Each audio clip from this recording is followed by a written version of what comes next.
11 English and Gujarati medium start tuition classes Gulusar Jia Mulla Valsar Gujarat.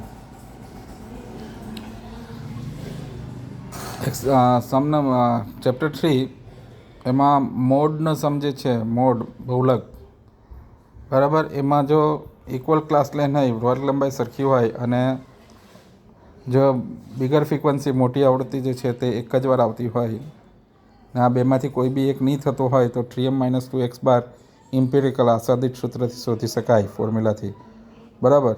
પણ આમાં class lane બી સરખી છે અને બિગર ફ્રીક્વન્સી એક જ ટાઈમ છે તો આ ફોર્મ્યુલાથી કરવાનું. MO = L + FM - F1. F1 એટલે બિગર ફ્રીક્વન્સી ને F1 એટલે એના ઉપરની frequency. 2FM - F1 - F2. F2 એટલે FM પછીની ફ્રીક્વન્સી બરાબર. તો આ રીતે તમે ફાઇન્ડ કરી શકો.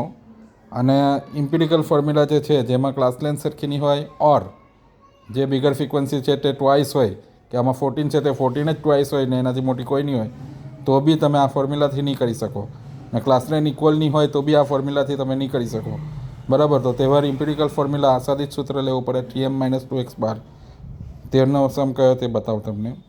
સેક્શન Fનો સમ નંબર 3 જે છે તે એમાં ક્લાસ લેન્થ જો ઇનઇક્વલ છે બિગર ફ્રીક્વન્સી તો એક જ ટાઈમ છે પણ ક્લાસ લેન્થ ઇનઇક્વલ છે. બે કન્ડિશનમાંથી એક કન્ડિશન બી એપ્લાય નહીં થતી હોય કાં તો ક્લાસ લેન્થ ઇક્વલ હોય કાં તો બિગર ફ્રીક્વન્સી ટ્વાઇસ હોય તો તમે FM વાળી ફોર્મ્યુલા નહીં લઈ શકો. તો તે પર ઇમ્પિરિકલ ફોર્મ્યુલા આસાદિત સૂત્ર લઈ શકો કે એમાં મોડ બહુલક = 3m-2x. તો એમાં M ફાઇન્ડ કરવાનો ને x બાર ફાઇન્ડ કરવાનો. એના માટેની જે જરૂરી કોલમ છે તે ક્રિએટ કરીને M અને x બાર જે ફાઇન્ડ કરે તે રીતે ફાઇન્ડ કરીને છેલ્લે ફોર્મ્યુલામાં આમાં એપ્લાય કરવાનો એટલે તમારો મોડ તમને મળશે. 4.4માં combined mean and combined standard deviation મિશ્ર મધ્યક અને મિશ્ર પ્રમાણિત વિચલનના અસમ છે બરાબર. તો એના માટે આ જે ફોર્મ્યુલા છે એના માટે બધી ઇન્ફોર્મેશન તમને આપી દીધેલી છે બરાબર. પહેલાં કમ્બાઇન્ડ મીન ફાઇન્ડ કરવાનું બરાબર. એ કમ્બાઇન્ડ મીન એટલે મિશ્ર પ્રમાણિત વિચલન એ શોધવાનું બરાબર આ ફોર્મ્યુલાથી. એના પછી D1² ને D2² ફાઇન્ડ કરી લેવાનું. D1 = x1 - x બાર c ને એના ઉપર સ્ક્વેર કરી દે એટલે D1² થઈ જશે બરાબર. એ જ રીતે D2 x બાર 2 - x બાર c ને એનો સ્ક્વેર કરી દે એટલે D2² થઈ જશે. પછી x બાર c ની ફોર્મ્યુલા લેવાની. N1 S1² plus D1². S1² એટલે સ્ટાન્ડર્ડ ડેવિએશન આપેલો હોય પ્રમાણિત વિચલન તો એને સ્ક્વેર કરીને વેરિયન્સ વિચલન બનાવવાનું બરાબર. હા, તો અહીંયા વિચલન લેવાનું છે, વેરિયન્સ લેવાનું છે. સ્ટાન્ડર્ડ ડેવિએશન હોય તો સ્ક્વેર કરીને લેવાનું ને વેરિયન્સ જ આપેલો હોય વિચલન જ આપેલો હોય તો ડાયરેક્ટ લઈ લેવાનું. તે S1² ને S2² જ કહેવાશે બરાબર. એટલે N1 બ્રેકેટમાં S1² plus D1² plus N2 S2² plus D2² divided by N1 પ્લસ N2 ધ હોલ રૂટ બરાબર. એને સિમ્પ્લિફાય કરો એટલે તમારો આન્સર આવશે.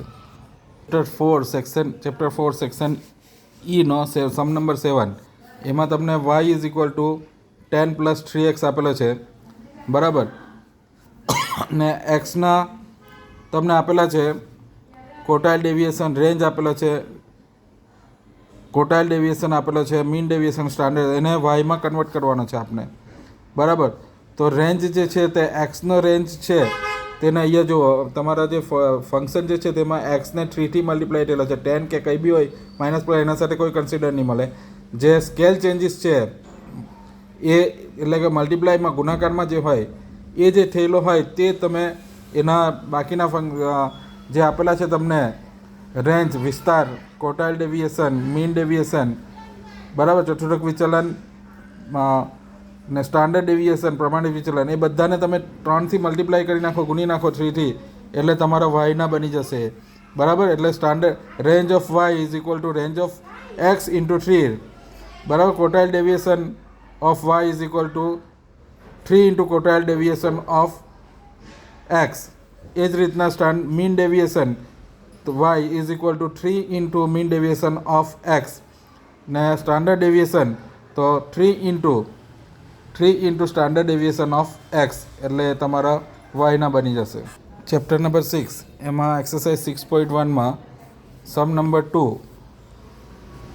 સમ નંબર 6 ને સમ નંબર 7 છે તે મોસ્ટ આઈએમપી.